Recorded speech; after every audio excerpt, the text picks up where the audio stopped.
Hello, I'm Jennie Murray. I serve as President and CEO of the National Immigration Forum, and thank you all for joining us today for the final webinar of our Security and series. The Security and campaign is an opportunity to examine the fact that our nation does not need to choose between security and other important American values that Americans hold dear. We can have security and flourishing communities, security and respect for human dignity, and yes, security and a thriving economy. Across the country, Americans are calling for immigration solutions that reflect both our order and our commitment to community. A survey from earlier this year found that 67% of participants supported immigration solutions that prioritize safety and security while protecting longtime community members and their family. Only 17% opposed this statement. And for those who identified as conservatives, the support rose to 69%. So today we get the opportunity to focus on security and a strong economy. I have the esteemed honor of moderating this conversation with incredible panelists today. It aims to explore the significant contributions of immigrants to the economic growth and innovation of our country. So without further delay, I'm going to introduce our wonderful panelists today. We'll start with Stephanie Martz. Stephanie is Chief Administrative Officer and General Counsel of the National Retail Federation.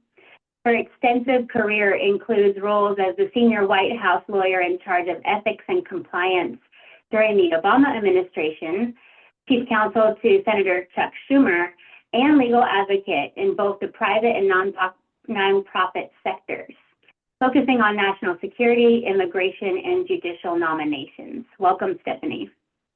Thank you. Douglas Holtz, yes, of course.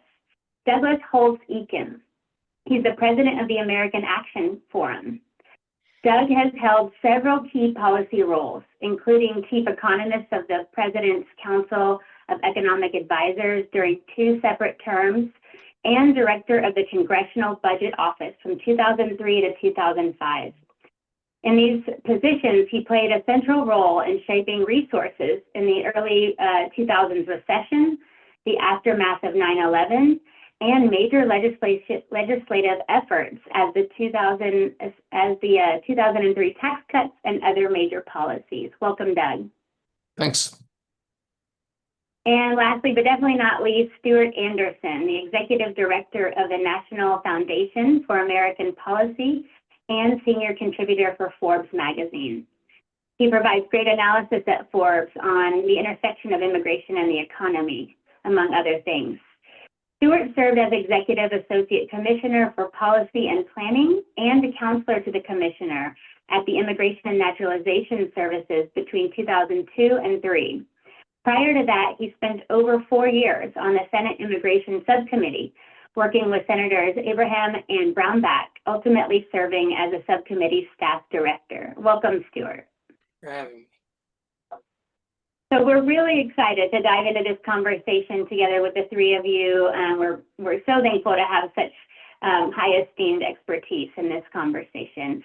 And as we seek to hold the balance of being a nation that is both secure and having a thriving economy, let's kick it off with kind of a level set political context question to all three of you. So we want to hear from all three of you, and here's the question. We're interested in hearing your thoughts on the current political environment and why it's important to highlight that America can have secure borders and legal pathways for immigrants to contribute to America's economic competitiveness. So let's kick this first to Stuart. Stuart, take it away, please.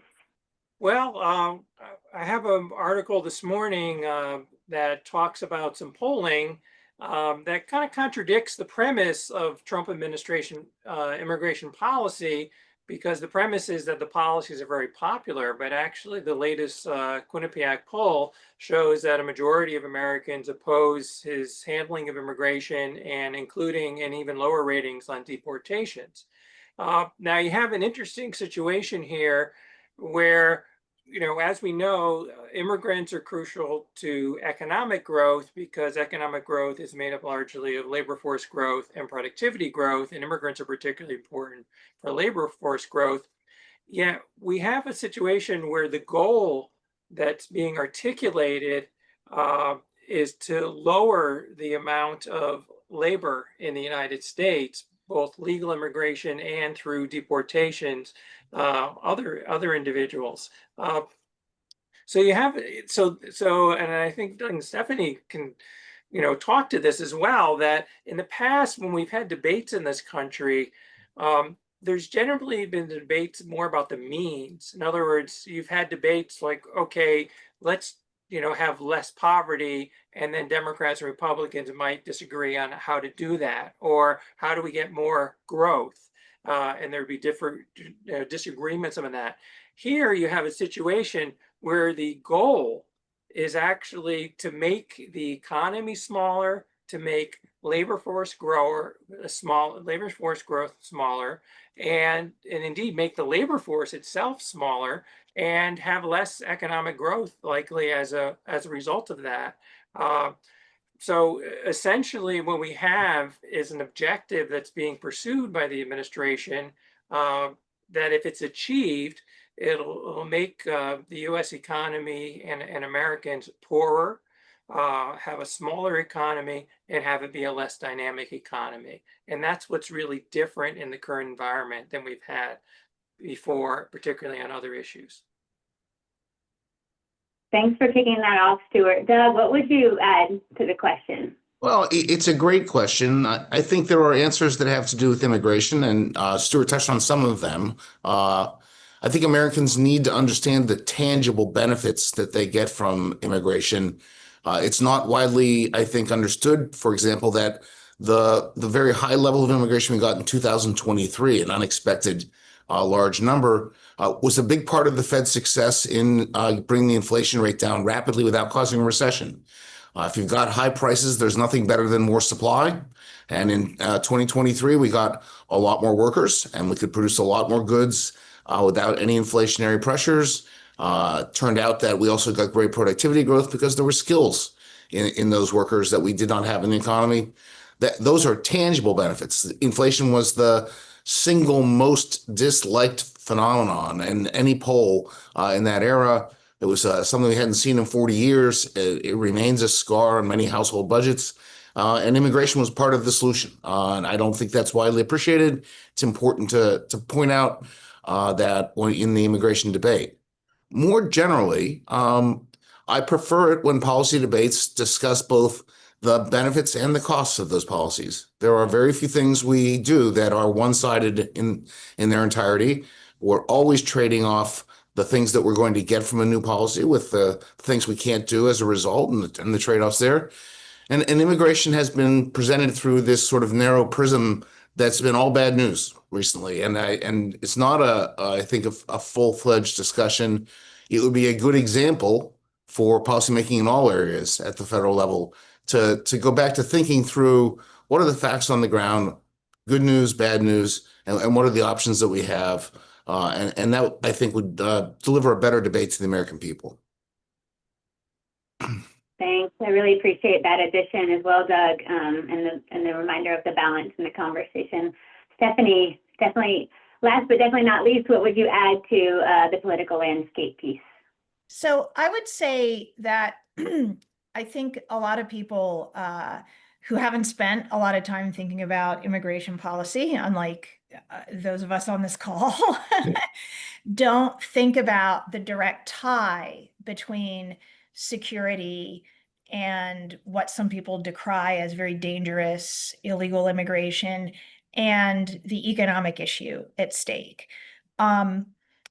Because here's the thing, despite some of the rhetoric, and I do think after several years of Congress passing bills but not being able to get them over the finish line, President Obama using executive authority to a pretty aggressive degree. I know we'll talk about some of those ramifications later. And yet, that was certainly not the main thing that he was criticized for coming out of 2 terms of his administration. It's not the main reason that Donald Trump won in 2016. Nonetheless, one of the reasons Donald Trump won was labeling people who were crossing the southern border in particular as criminals, as violent criminals, as people who came to do harm to people in the United States. And that is just anyone who works in this area, anyone who lives in a border state, anyone who lives in a community with a lot of immigrants knows that nothing could possibly be further from the truth, right? So the reason that people come here at great risk to themselves and their family without any legal documentation is that the economic opportunities are here. The market forces draw them to the United States because there are jobs here. There are ways that they can make money. And the reason is that we are basically at full employment, give or take, right? We've been at full employment for a while now in the United States, even during the inflationary period where, you know, the Fed was trying to make sure that inflation didn't rise any faster or any higher than it was. We need workers. And as long as we need workers, people are going to figure out how to leave very troubled countries or very troubled communities where they live and come here and make money. It is that simple. So what people miss is that the reason we need a legislative solution to immigration reform is that these short-term effects of Donald Trump being very draconian in interior and border enforcement right now definitely deter people from crossing the border, but it's not going to be long-term. As long as there are no legal ways for people to come here to work in jobs in which we all agree in some fashion we need people, they're going to keep coming. So this is why the economic issues and the security issues are so interrelated, is that if we don't provide some modicum of legal ways for people to come here and work in jobs where we need them, they're going to come illegally. They're going to cross the border illegally, and we will never get out of this rhetorical cycle. Yeah, I really appreciate that, Stephanie. Thank you for laddering that on, and Doug and Stuart as well. And, you know, and the point is that we know we need these folks to continue to have ways to come, to continue to fuel our economy, right? So glad that you're all here to have this conversation. As we think historically, though, about this, Doug, let's map this back a bit, right? So we know you already all three alluded to it, but there are huge economic benefits to immigration in the U.S. Would love for you to outline a few of them quickly, and then also just orient us back, right? Post-World War II, there was quite a consensus on how immigration strengthened America as an economic power. You know, if you have any comments about that and sort of how that kept us for so long, and how we might even be able to recognize that again, of course, would love to throw this to you about what are those benefits economically? Well, the economic benefits are pretty straightforward. Migrants come to the United States, and if you look at them statistically, they work more than Americans. They work more in a year. They work more years. They retire later. They come with a whole variety of skills, and they contribute those skills to the American economy, and in the process, raise the level of productivity and productivity growth. Those migrants are often entrepreneurs. They start businesses at a disproportionate rate, more than the native-born population. When they do that, they hire and create jobs. They bring capital from their countries to the United States and plow it into this economy. They are the source of new varieties of products, new business models. They've been extraordinarily successful in the management of successful U.S. companies. 40% of the Fortune 500 are immigrants or their children, the CEOs of those companies. So the migrants themselves have just been an enormous source of vitality to the United States for a long, long time. And the wonder of this is that we don't really try very hard to admit people on the basis of their economic prowess. We have a whole set of other criteria, and by happenstance, they also turn out to be great for the economy. If we really tried, I can't even imagine the economic success we would get out of an immigration policy. That's just the migrants themselves showing up. The immigrants then do something that the native-born population can't. They cause the population to grow. It has just been a fact for a while that the native-born population has subreplacement fertility. That is, they do not have enough children to even keep this population at the same size. So that in the absence of immigration, we are Japan. We just get older and smaller and less vital on the global stage. The flip side to that is we dictate our future with our immigration decisions. We get a growth rate in the population that we choose. We get a growth rate of the labor force that we choose. We get the mix of skills in the population that we choose. And that's an enormously powerful economic policy that we have at our disposal, and something that is simply not available in the absence of immigration. Native born population is not going to do that. And so immigration is really important in the near term. As I mentioned earlier, it mattered over a year when we were trying to disinflate. It's super important over the long term. It is everything about our demographic destiny. And, I think the U.S. should be thinking hard about reforms of the legal visa granting system that put more emphasis on meeting economic needs. We've never really done that. That would be a good idea at this point in our nation's history. I love that. Here's a benefit we already have. What if we actually realized that and tapped into that? How much stronger could it be, right? Yeah. And as it starts to hit employers on the ground, right, our current, kind of the current setback, Stephanie, over to you. The administration has taken substantial steps, as we all know, to increase immigration enforcement and close various legal pathways for immigrant workers, such as ending the CH&V parole program, but others as well. And on top of that, it's announced this wide-ranging travel ban that impacts, nationals from 20 countries. What impact is this having with employers on the ground? So I would say, I guess how I would answer it is this. I think that this particular set of enforcement policies has created a problem for a whole class of employers that have not previously worried very much about whether an ICE raid was around the corner, because these are employers who have been employing lawfully present and work authorized folks. And with the removal, with the travel ban, and with the termination of parole for those 4 countries, there are suddenly employers. And by the way, like a lot of these folks kind of live in clusters, and, like you'll see communities around the country where, especially the countries that were affected by the parole termination, a lot of those workers and families will live clustered in one area. And so one employer might have a whole lot of them working for them. And that employer was doing so legally.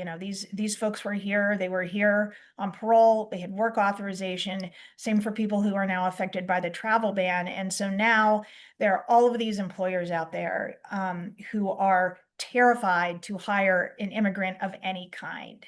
And that this is something, we just had all of our biggest members here for some in-person policy meetings yesterday. And immigration was actually one of the very first questions that arose. People were saying, like, what other people around this table doing about even professionals who are here on the L visas, where, management can work in one country or another and transfer around. And, by and large, a lot of our members have decided we don't want people who are here on any kind of visa to travel outside of the country and risk not being able to get back in. We're going to be very, very careful about hiring immigrant workers, because, even if it's the kind of worker that's not currently subject to an executive decision about parole, we just don't know when this administration is going to start enforcing laws or not enforcing them in a way that we have never seen before. So I would say that overwhelmingly the chilling effect of these policies and the effect that is having already on the way that a lot of our members are hiring is a really big deal. Yeah, thanks for sharing that, Stephanie. Doug, yeah, you want to add to that? I just want to add something that it's also just absolutely positively leaning against very powerful forces, and it won't work. Yep. Stephanie mentioned this at the outset, but I'm now officially old, and I was around. I didn't mention that. Well, I forget that. I was around in the 90s when there was this sort of dream of economists that the West had all the capital, and all the labor was going to be in the former Soviet republics, the Middle East, and Asia, and the capital would seek out the labor, and it would flow across, and there would no longer be a bias toward domestic investment. It would go over there, would create jobs for those workers. We'd get high returns and we'd be able to finance the retirements of our aging populations. They'd get economic success. And it never happened for a whole variety of reasons, inability to enforce contracts and corruption and, all sorts of biases like that. The capital didn't flow on the scale that it should have. Now, if the capital isn't going to go to the labor, economics hates a vacuum. The labor is coming for the capital. Right. People are coming for the jobs. They went to Europe. Yes, there were some things in Syria and the Middle East that caused the migration, but it was also about jobs, and it's about jobs here.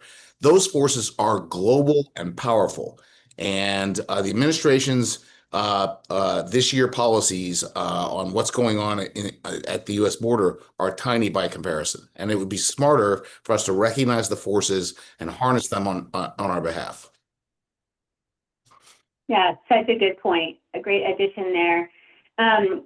Layering onto all of this, Stuart, I want to bring you, we topped off a little bit at the beginning with some demographics conversation, but Stuart, can I bring you in now to layer on the concern here? We have an aging population, low birth rates, technological advancements we need to consider, and some shifts in the global economy. How can immigrants help us to address this? Well, our organization put out a report last year that showed over the previous 5 years, 80% or more of the labor force growth in the United States was because of immigrant workers. Now, the statistics might have changed somewhat because some of that was influenced by COVID. But I don't think anyone disagrees that by about 2050, all of the labor force growth in the United States will be due to immigration and immigrant workers. And you can connect that to the, daily news reports. There was a report this morning that down in Florida, one company, a landscaping company, they basically took away all his workers, or almost all his workers. He thought they were legal because they'd applied for asylum, and it turns out that they maybe were picked up wrongly. And another employer had people, a third of his workers who were doing roofing.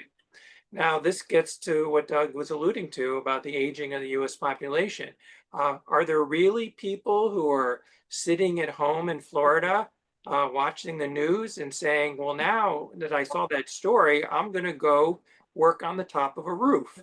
I don't think that that's going to happen. I think what's going to happen is you're going to see, fewer employers, or the employers that there are not going to be able to grow, and that you're going to see consumers, which is all of us, not being able to get the work done that we need.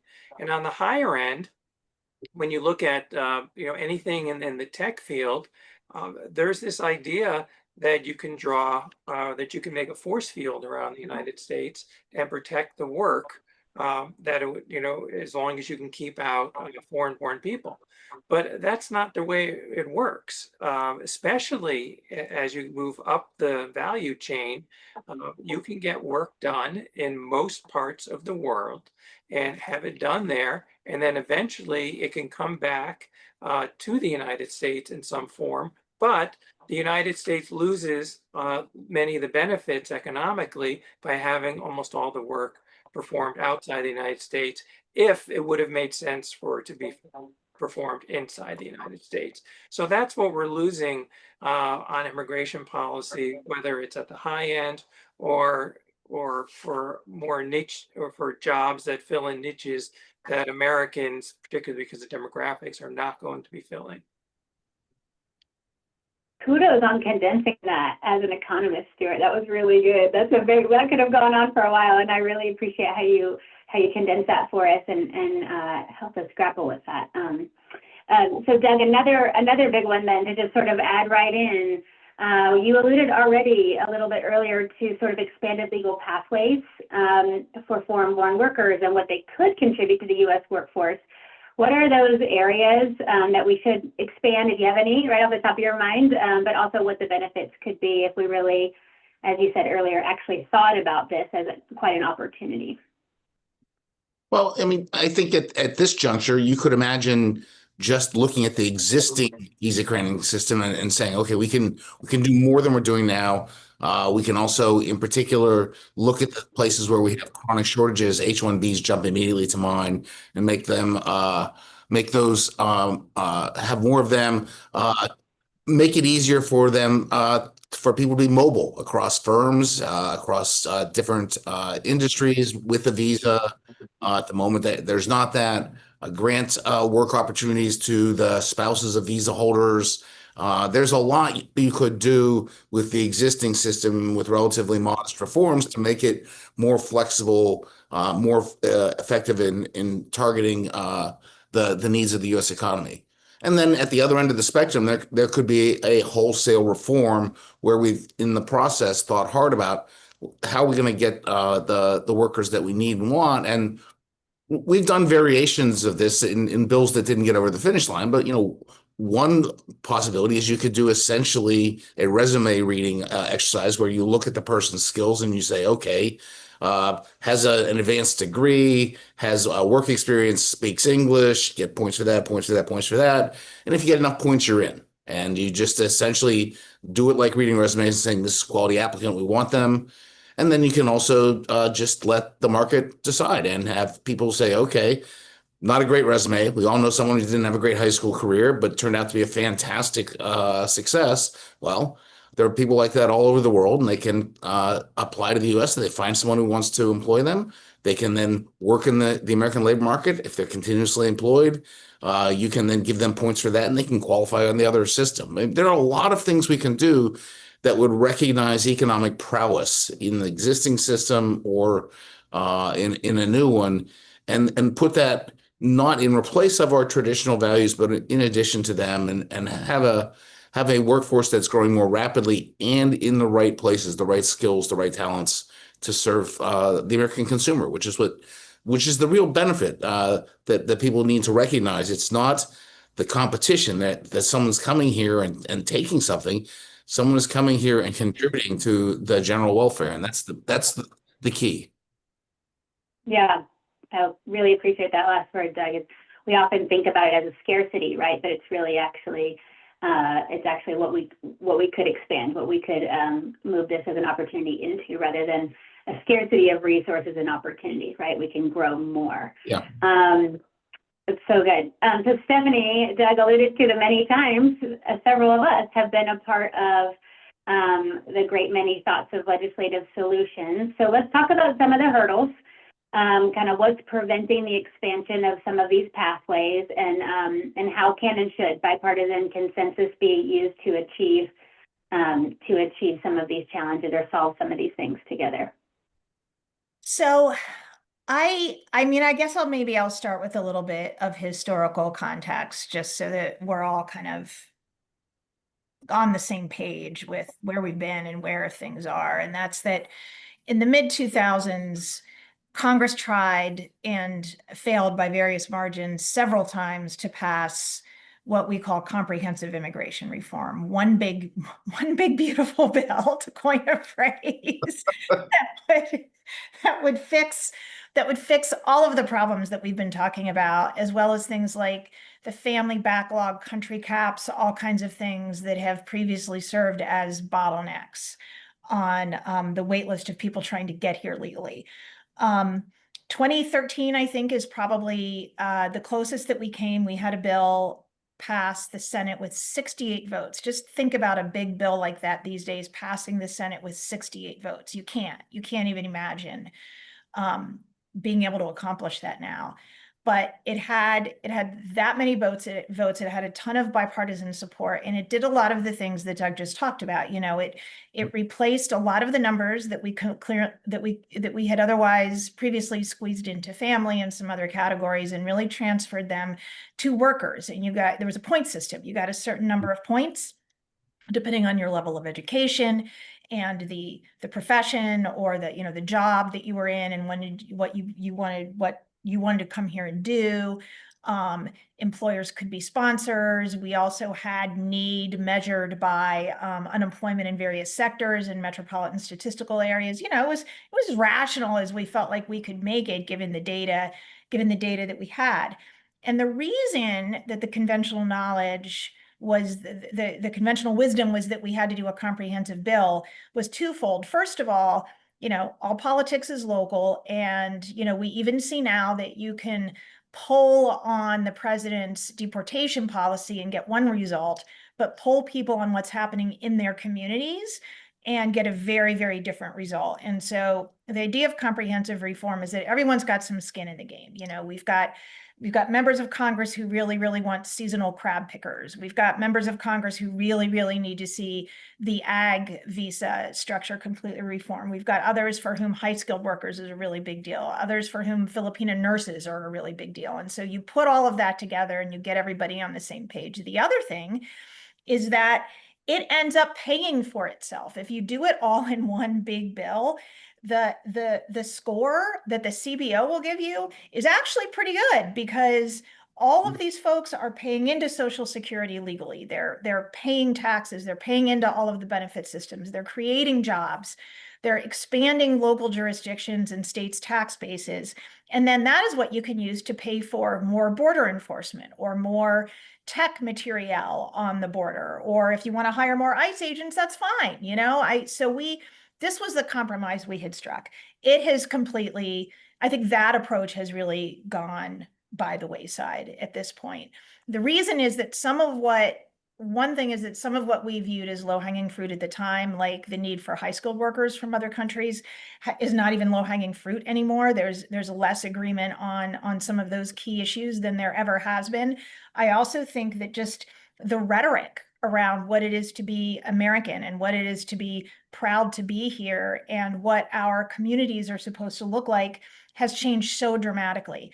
But to your question, Jenny, what I would say is that I actually think that now would be a phenomenal time to take care of some of the issues about which there has been a critical mass of thinking for years, because we are deporting a lot of people. Nobody can argue with the fact that this president is doing what he said he was going to do, whether you agree with it or not. And if there were ever a time where you could say, okay, we're doing that, this administration's doing that, let's take care of the dreamers, let's take care of ag workers, let's figure out how to get roofers to Phoenix in the summer, lots of examples. Let's fix the asylum system once and for all. Let's try to figure out exactly what we're doing about refugees and how this would be the perfect time to do it. And I really, really hope that if we can ever get out of the endless cycle of barely being able to just pass budget bills, that some of these things can be brought up again and really, and that folks can finally have an understanding, like, okay, we are going to enforce the laws, so let's make them rational. But I also think, if I could just say one more thing, I know that was long. You don't have to call me again. I can be done here. I think that the work that the forum is doing is really, really important, because the Bibles, badges, and business triumvirate on a state level and on a district by district level is absolutely the messaging that gets through to folks. And it is trench warfare. It really is office by office, district by district, to convince folks that there is a problem with a solution that's politically viable. And you guys have exactly the right message and the right people to deliver. Thank you so much, Stephanie. I agree. I agree with you. And also, I really appreciate that historic mapping. And honestly, I couldn't agree more that all of that incredible work that's been done in the last 40-some years on the solutions that are needed, it's all there, right? It's there. Many of us say it's not. Pick what you want from it. Yeah. There's a whole buffet of solutions. Just yeah. But I like to say, like, it's easy, it's just not simple, right? Because there's a political piece. But the fixes are there. We've all been a part of pulling them together for so many years. So I really appreciate that. And I agree, having these unique voices come together to say it's not zero sum, we can have security and, right? I think that's absolutely how we get out of this. But, I know, and we will come back to you because I love to hear from you. But Doug, I want to take it back to you again and drill down just a little bit more. Stephanie already absolutely brought us to this really important piece, which is the contributions of immigrants and how that supports the economic vitality of our country. But in particular, there are some industries that we depend on that are facing major shortages, and there are innovation demands. So can we call a few of those out here and now, just to flag those and have a conversation around that, Doug? Stephanie did a great job of flagging the ag workers. I mean, we have a real problem in many red states, and you've got the seasonal. I should mention the crab pickers. You've got seasonal work in Maine that is a real issue. You've got the harvests of various types, which are seasonal. Failure to have a timely fix means that you lose a lot, and those business owners lose an enormous amount. We worry about those. We've got tech issues. We've known this for quite a while. The president on the campaign trail for the first time floated a legal immigration reform, which was to staple a green card to a STEM worker's diploma. Mm-hmm. We've mentioned this kind of an idea many times, but it reflects the real needs on the ground. That if you look across those curricula, we have real shortages, and that I think those are the ones that just jump right out right now.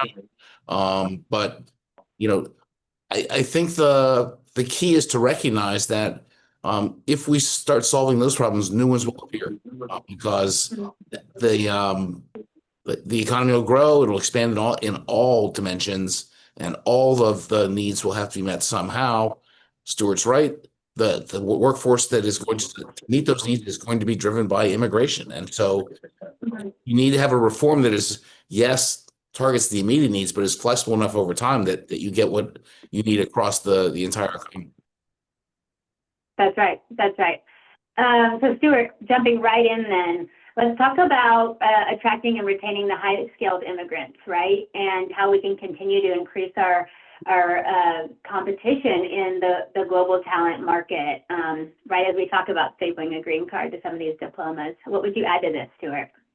Well, I mean, there's several problems that can be addressed in different ways, but I mean, one of them, we found in our research that the H-1B visa for high skill technical people, and actually really it's the only practical way often for someone at the higher skill level to work long term in the United States because of problems with the green card system. We found that only about 25% of the applications result in workers who are approved and actually start working. And that's the worst of all the visa categories, including even tourist visas. It's actually worse than, for example, someone just to come over to work during the summer. You're 3 or 4 times more likely to get a visa to come and work at King's Dominion or Disney World than you are to work for a high-tech company on an H-1B visa in AI. So we have that problem. We also have a terrible problem on the green cards, which people can wait because of the per country limit and the shortage of green cards. People could wait decades potentially if you're from India.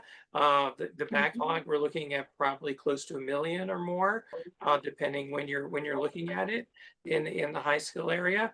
And so to address those issues, what you'd really need to do is you either need to a combination of increasing H-1B visas, or you could go the other way and try to do it more through the green card process. It's often said Congress doesn't do this or Congress doesn't do that, but it really doesn't work that way. And actually, the House passed a measure as part of the CHIPS Act that would have not only created a startup visa, which would be great reform, but they would have exempted from the green card quotas both people with masters and PhDs in STEM fields and other critical fields. And that passed the House, but when it got to conference, Senator Grassley blocked it. And so we actually came fairly close. So it's easy to be very pessimistic about these things. On the other hand, you can say, well, maybe if a different person had been sort of the key decision maker on the Republican side, maybe it would have turned out differently. So there is always an opportunity to do these things if they're pushed. It's going to be harder this time because in the Trump administration, I don't think you're going to see a lot of people enamored to increase high skill immigration because Stephen Miller is basically the architect of the policy. And even though Donald Trump has said that he would like to give everyone who finished a U.S. education as an international student a green card, that we haven't really heard much about that since the podcast that he said it on ended. So, so far we haven't seen as many restrictions on the high skill as we've seen in other areas, but we're only 4 to 5 months in, so we're going to have to see what happens. Yeah. That's right. That's right. And I would say, right, Stuart, to that point, I think you would agree, the travel ban and the international students piece is going to start to really reduce, right, our opportunity to continue to recruit some of those high skilled work, to train them ourselves and to recruit them, right, and retain them in our economic, in our workforce. Doug and Stephanie, anything you'd add on? I was going to say that, yes, come to America to study and we might arrest and deport you is not a winning slogan. It doesn't make you a choice employer, right? Yeah. Doug, what would you add? That's just a footnote. We did a study a couple of years ago where we looked at the backlogs and just asked the question, what would it cost to hire people to process and admit people and clear out the backlogs, which are years long in some cases. And when we first got the results, I didn't believe them. They were too good to be true. This is practically the first thing I've ever seen that really does pay for itself. This is getting people into the economy, working, they then pay taxes. And in a world where many problems are complicated, this really is just money. And I had a very smart person tell me once, if you have a problem that you can solve with money, that's a good problem to have, because other problems are harder. So I just think, maybe we can't change the immigration system real quickly. We have a lot of intractable legislative issues. Let's make this one work better, staff it up, get people processed, get them to work, and we'll benefit. Yeah, I love that. I'm going to come back. I'm going to ask Stephanie for you to close us with a word on advocacy at the end and what the options are for that, because I thought you kicked that off so well earlier. But let's all of us wrestle just a little bit. I'm going to make up a hybrid question from the chat and ask you all to sort of weigh in as you like on this. There's a question about, if we remove so many workers, and immigrants and refugees, right, workers from the system, and cut off the supply, right, future folks, future workflows, which is what we're doing by reducing immigration, what will happen to wages in the U.S. and will goods become more expensive? Who wants to play with that macroeconomic question first? Well, I think the key insight is that over time, the most important thing that goes on in the economy is productivity growth. It is Paul Krugman. No one's ever confused him with the most conservative economist in the Western Hemisphere, but he's exactly right that in the long run, productivity isn't everything, but it's almost everything. And so if you cut off those flows and you freeze the economy in its current configuration, you don't get the productivity benefits. And so everyone's real wages stop growing and the standard of living stops growing and the American dream disappears over the horizon. So productivity growth is everything. Immigration is central to our future productivity growth. We always need to keep that in mind. Thank you, Doug. Stuart, Stephanie, would you add anything there? Well, I would just say that, as consumers, which all of us are, we're going to have fewer choices. We're probably going to have higher prices than we would have paid. Mm-hmm. And as people age, we're going to find that things like, whether someone can live at home with a home health aide or not, is largely going to depend on immigrants and younger workers. So there's going to be impacts that are going to be not just economic, but social. where people are going to have fewer options because you're not going to have the available workers there for them.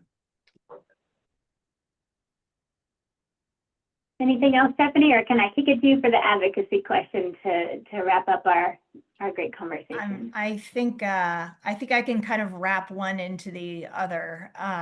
Sounds good. Well, will you weigh in on the wages and the goods, and then the last piece? You already started us on, who do we need to bring together, and what type of advocacy to get us to legislative solutions. But if you have any more to say on that, it'd be great to hear. I will just say this. I think that doing this in pieces is probably the most realistic thing. To be completely honest, I don't know what that means in terms of the enormous backlog and whether we will be able to wrestle with the number of people who are undocumented living here in the United States right now. It could be that what we need to do is advocate for taking those folks in categories, people who, dreamers, people who have been here a very long time, who were brought here as children, people who can prove that they have been employed for X amount of time. I think that we can probably create a legalization system around that. But I think that the advocacy has to be focused on security and, people are in a deep, deep state of distrust right now. Even economic polling is very odd right now. Consumer sentiment continues to look pretty good, even in an age of tariffs and in age of some of the bad economic news we've gotten recently or scary, economic news that portends not a great second 2 quarters of this year. Economic sentiment is still pretty strong. Spending is still pretty strong. And yet political polling indicates that people feel like there's no way their kids are going to be better off than they are, that they don't think the country is on the right track economically right now. And I think it's because folks really do view the economy right now as a zero-sum game. Somebody is going to come and take my job. It's either or. Somebody is going to come and take my kid's job. Somebody is going to come and take my kid's, admission to college. And I think that you can just plug in so many current, very polarizing arguments into that framework right now. And so it really is up to coalitions of traditionally centrist and conservative folks like you guys have built to really try on a community level, on a social media level, to get the word out there that this is about growing the pie. This isn't about fighting about the current 8 pieces of the pie. This is about growing the pie and having a lot of pies so that we can all benefit. And we've got to figure out on a community level how to get our friends and neighbors out of the mindset that everyone right now is under siege and everyone just has to fight to keep what they have right now. We need to get back to the American dream of being able to grow to go forward. I think that was so well said, Stephanie, and I appreciate that. I want to thank folks for joining us today, especially Stephanie, Doug, and Stuart. You always are, leading thought leaders in this space, and the ways that you bring your thoughts together today and the solutions to have this really constructive conversation matters, and we really appreciate doing that with you today. This series concludes, or this last webinar concludes our Security and series. We're going to send a wrap-up email, though, so that you can watch the recordings and grab the resources that correspond with the whole series so that you can learn more, including some of these great thinkers. Some of their resources are there, but also others that we've pulled together to remind us that we can be secure and humane, secure and have a thriving economy, secure and orderly. So thank you three for being here with us today. Thanks everyone for watching us, and we look forward to continuing the conversation as we build solutions together for a better immigration system for America. Thank you all. Thank you, everyone. Thank you.